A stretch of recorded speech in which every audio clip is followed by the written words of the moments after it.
Alright guys, MitchKoobski here with my top 10 for 2011. First thing to say though is you won't be seeing Assassin's Creed or Bastion or some other games on this. The main reason being I haven't completed them, I've only barely started them, and it's not fair to make a judgment on the games given that I haven't got very far in them. I'm kind of disappointed with Assassin's Creed for now, but what we'll do is they're just the honourable mentions. We'll have 2 runners up for the top 10 and then we'll have the actual top 10. So please stick around, have a watch, let me know if you agree, disagree. Get a bit of a debate going on it, maybe see what you have to say. Obviously like, comment, subscribe, do whatever the heck you want. Thanks for watching all the same, and I hope you enjoyed the top 10. Merry Christmas lads, Happy New Year.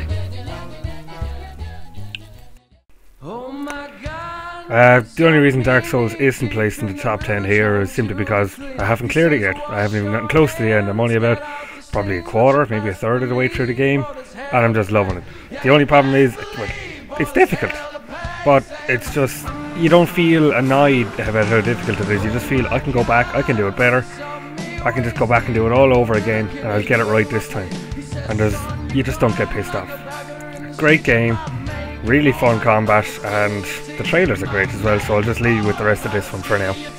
Runner up, Dark Souls. Definite buy.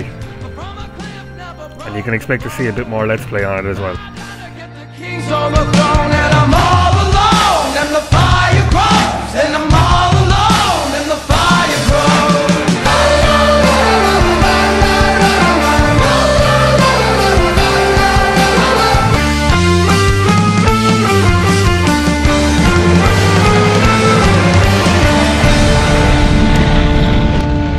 Now I just know I'm going to have a few words said about this one.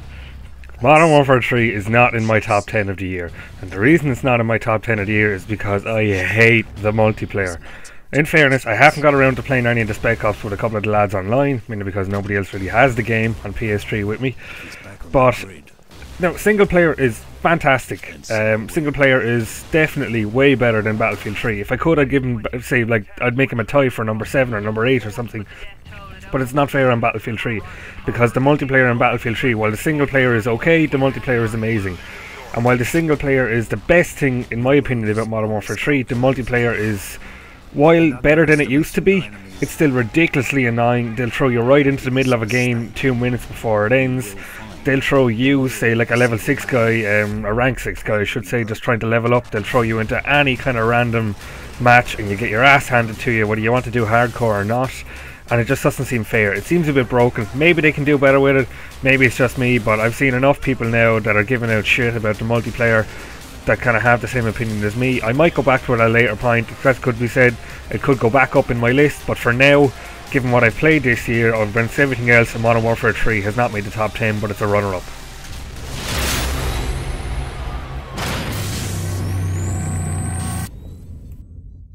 And we're off at number 10, the Sidia 0, 1, 2, 12, whatever we're going to put it, Duodecim Final Fantasy, which is basically the sequel to the Sidia Final Fantasy from about 1 or 2 years ago on the PSP.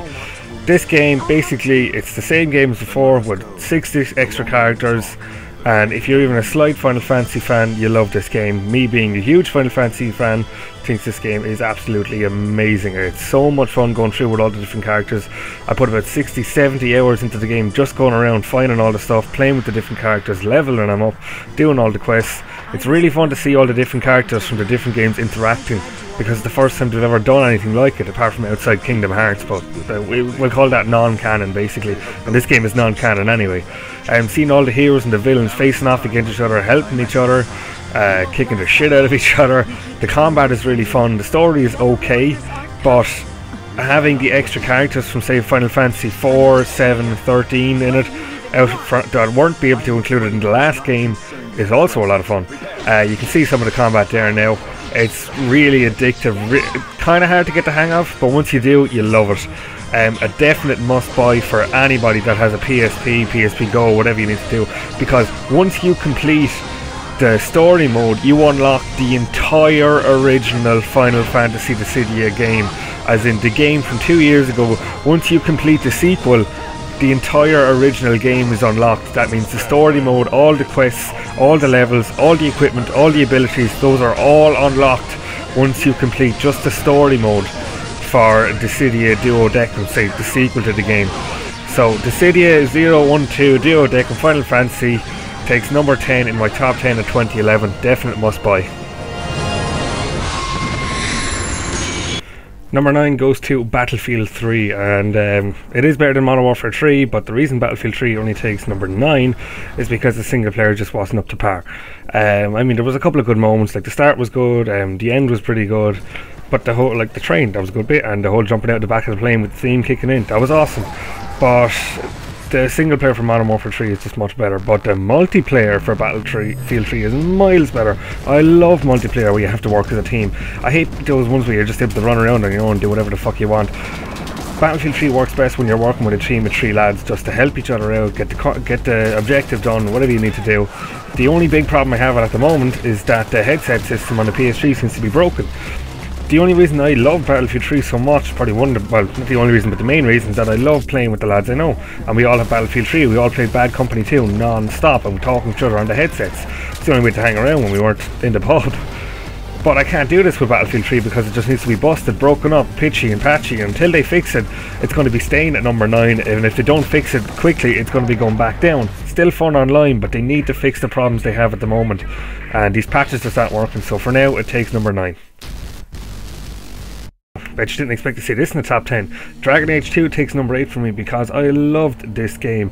I played Dragon Age Origins entirely the way through, including all the DLC back in March, and then I got this game straight away again. I loved the combat in this game. I've completed this game about 5 times. I did it as a mage, did it as a rogue, did it as a warrior.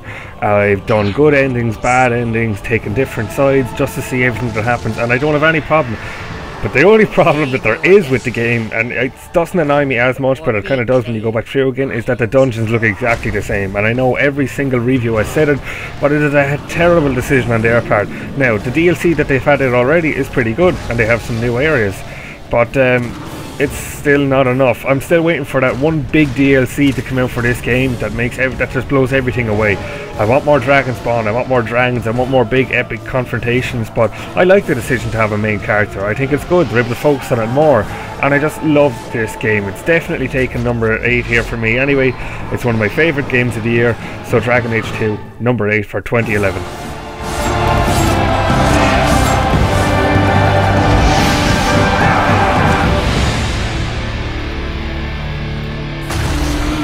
The number 7 spot goes to Sonic Generations.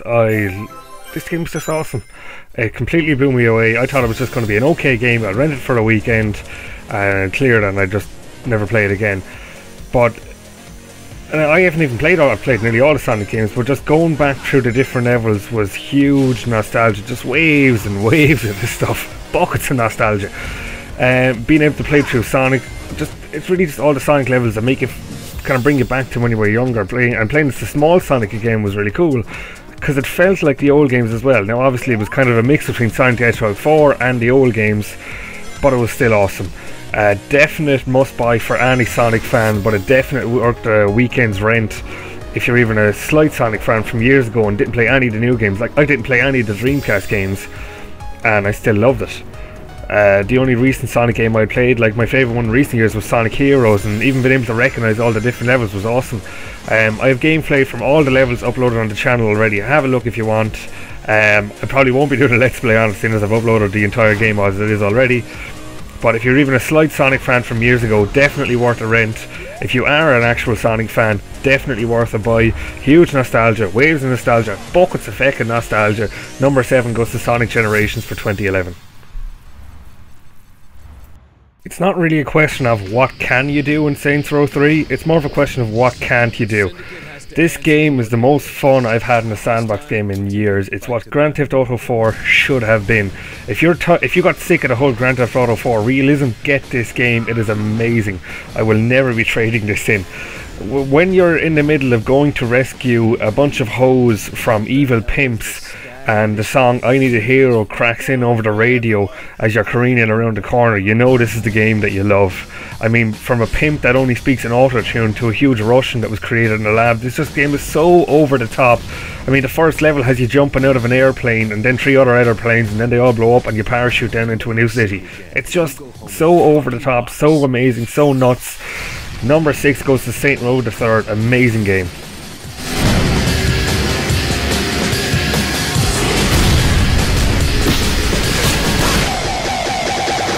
There's probably an easier way to do this. No doubt.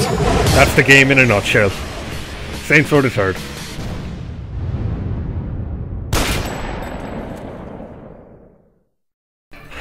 I never asked for any of this. You're going to hear that word a lot, or that phrase a lot, I should say. Deus Ex Human Revolution was a huge surprise for me. I had never played any of the Deus Ex games before. They were always highly recommended, so I said, feck it. I had a bit of money to spare. I would spend it on getting Deus Ex back in August. Completely blew me away. I've completed the game twice now, making different decisions. Am I more than human? It's like a mix between I'm trying to think of it. To describe it, it'd be like a mix between Blade Runner and Hitman. For me personally, I've been recommending to people as if you're missing Hitman, Blood Money, and just waiting for the next one to come out, then play this game. If you like Blade Runner, play this game. It just the whole feel, the environments, the combat, the decision making. The story of it's pretty good as well. It's all just very impressive. The only downside would be the boss fights. They're not as well imagined. They're kind of the downside to the game, but outside of that, the combat, like I went through one entire level to shoot my way through because I fucked it all up. Then at the very end, I found one vent, followed it all the way back, and realised I could have just gone through the entire venting system for the entire level, snuck the whole way through, and never had to fight anyone. But I didn't find that because I was too stupid not to look behind some boxes that were up against the wall. It's just small stuff like that that is amazing. The voice acting is great, the story is really interesting, at least it gets really interesting, and it gives you some really good moral decisions, which it is strange for a game. Definitely recommended, at least rent for a few weeks. It's not a must buy, but I'm definitely going to go back and play the old games after this. I won't rest. I'm Commander Shepard, and Mass Effect 2 is taking number 4 in this top 10 spot for 2011. Kept getting this game recommended to you as well, just like Deus Ex, so I picked it up straight away when the Game of the Year edition came out back in January. I played this game non-stop for about 2-3 weeks, just completing everything, and then I did one thing wrong just at the very end. Did not get a perfect game. Combat is amazing, story is amazing. Even if you haven't played the original, get the special edition for PS3 or the Game of the Year edition, and it'll help sort you out anyway. Can't recommend this game enough. One of the best RPGs of the year, better than Dragon Age 2, but maybe people don't like that, I don't know. But completely love this game, would recommend it to anyone who likes sci-fi, who likes RPGs, who likes shooters. Absolutely loved it. Can't wait for Mass Effect 3, have it all paid for already. Mass Effect 2 takes number 4 for 2011.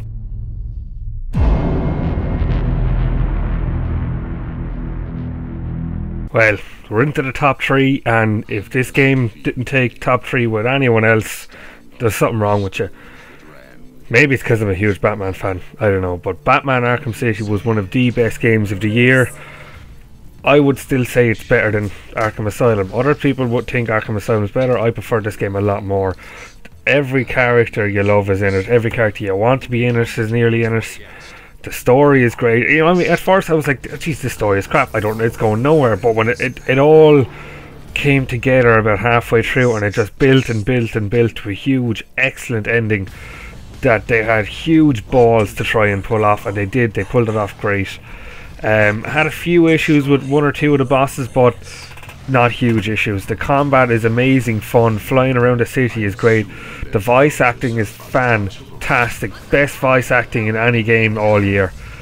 Well, apart from maybe Uncharted 3, but that's a mocap. Well, we'll leave it anyway. But just the story, the characters. I love Batman, and this is the best Batman game you can ever play. I'm saying that now. Just absolutely fantastic.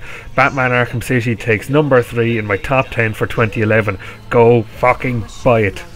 Take a life to save the world. You cannot stop me. Soon I will command forces beyond your comprehension. Are you gonna be a good boy and give up nicely? Bravo!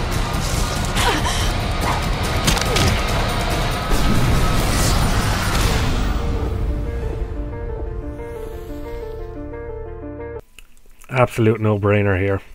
It's the only game that was going to be here. Uncharted 3 Drake's Deception is one of the best adventure games you can ever play. There really is no comparison with the graphics, the acting. The story is amazing. You fall in love with the characters.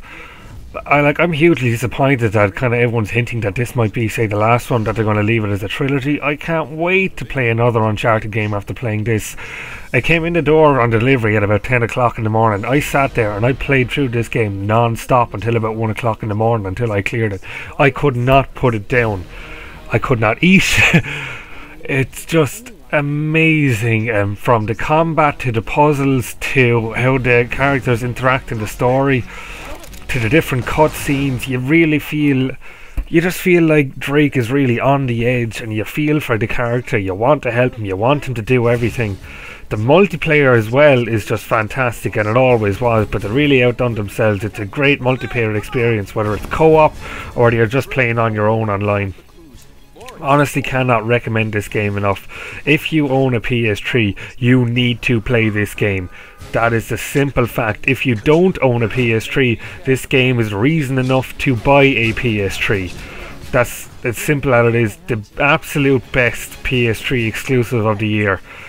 And the fact that I use the word exclusive is probably a hint to what my number one is.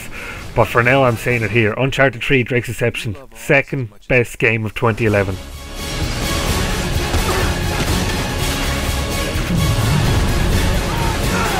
Dull moment, huh, Sully? Why change now? Yalla! Focus! Oh, crap! Big wave! Big wave!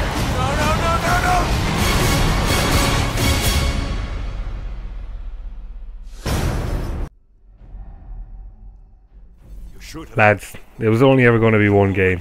The Elder Scrolls V Skyrim is the absolute best game of 2011. I don't care what you're playing it on, whether it be PC, 360, maybe PS3. They're still having those goddamn frame rate and crashing problems. I hit into him. I was about 80 hours into playing it, and I hit into him, and I got so pissed off I was ready to chuck the fucking game out the window. But I got it on the PC instead for about 30 quid, and I'm still loving it again. I've put probably at least 160 hours into this game now across two different platforms, PS3 and PC. I never get tired of it. I never get tired of the random stuff that happens. I've been going up the side of a mountain and have one dragon attack me, and I'm fighting my best I'm doing my best just to kill it so it doesn't kill me first. So then have another one swoop overhead and start fighting a giant down the road from me. And then we all join together and have one big huge massive brawl. It's amazing. Had to stop for that bit there. This game is just beautiful. Like, when I got it running at ultra high settings for a while on the PC, and it's just amazing. I have to recommend, just get this game on PC. Get yourself a PC or a laptop back and running, and throw in Skyrim, and you will fall in love. Between the mods that are available, the combat, the story, the characters, the graphics, the huge open world where anything can happen, there is just nothing like Skyrim. This will be the best game for this year, maybe even the best game for next year unless something better comes out, but I can't wait to see what they would be able to do with Fallout, if it's what they can do with an adventure game. The Elder Scrolls V Skyrim takes #1 in the top 10 games of 2011 for me, and from nearly everyone else as well. It's the #1 bestseller for Christmas in the UK. It's well deserved. Go get Skyrim. If you don't have it already, get Skyrim. I can't say it enough. Get Skyrim. Don't rent it. Don't play a demo. Go buy Skyrim.